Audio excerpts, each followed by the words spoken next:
ಸ್ವಾಮಿ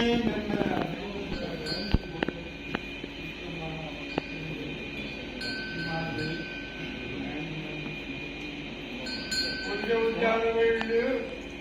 ఆపాలు అన్ననేతలు ముఖ్యాలు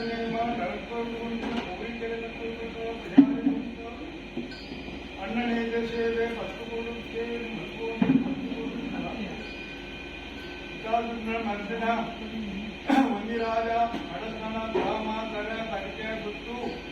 ಈರಾಜರು ಭದ್ರಾಜರು ಬಾವು ಮತ್ತು ನೂತೊಂದು ಮಲ್ಲಡ ಸಾವಿರ ಬಡವಡ ಬಾವು ಕೊಲೆಗ ಮುಖ್ಯಾಲಯೇನು ನಿಂತದಕ್ಕೂ ಮಾಯನಮಾಯನು భక్తుకుడు కొన్న నారాలు కొన్నాను సైత సింగారములకు పట్ట జీవులకు ముక్కును अपने అవతారములకు వరద మన రాజదేవతి ఎదురించిన మాయాశక్తి చూస్తే బండి పరిణేమలకు రాజకు ఆత్మప్రయ విచారికున్న రాజపురుషులు విధించుకుంటే అమ్మనాటిస్తాలా విచారికుణ భగవంతుల అక్షయశక్తి బాలను ఇగుల ముందాపుడు సారవున్న పెళ్లి బంగారంగీళ్ళ ధాన్యించినటువంటి ఆయుధులు హస్తకెట్టుకుంటూ శ్రపత మాలంగీళ్లకు క్షుతహారులు కట్టును ವಿಚಾರನೆ ಬಂಡಿ ಬಲಿ ಹೋಮ ಪಿಂಡಸಮೇತ ನಿನ್ನ ಭಂಡಾರ ಹೆಚ್ಚಿನಿಂದ ಹೆಚ್ಚು ಕಾಣ್ತಾರೆ ಈ ಗ್ರಾಮಕ್ಕೂ ನಿನ್ನ ಸಾನ್ನಿಧ್ಯ ಏಕರೆ ನಾನು ವಿಚಾರಪಣೆ ಈ ರಾಜಪತಿ ಯೋಗ ಬಸ್ನ ವಿಚಾರಪಣ ತೋಟದ ತಿಂಗಳ ನೀರಿನ ತಂದು ಇನ್ನು 14 ಆಯುಧಗಳನ್ನು ಕೊಲದ ಕಣ್ಣು ದಕ್ಷಿಣ ಬಂಡಿ ಬಲಿನೇ ಮಾಡ್ಕೊಳ್ಬೋದು ಅಲ್ಲಿ ವಿಚಾರಪಣ ಪ್ರತಿಭಾನಿಗೆ ಹೆಚ್ಚಿನ ಮುಂಬಾಗಳು ವಿಚಾರಪಣ ಕಕ್ಷಾರಂಭಗಳನ್ನ ಮುಂಬಾಗುಣಿಗಳಿಗೆ పుణ్యరాజ మడస్థాన గ్రామ కళాయ రక్షణ భూ దారాలు పుజారి సంసార పోతూ పుష్ప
ಪತಿರದೈಗಳು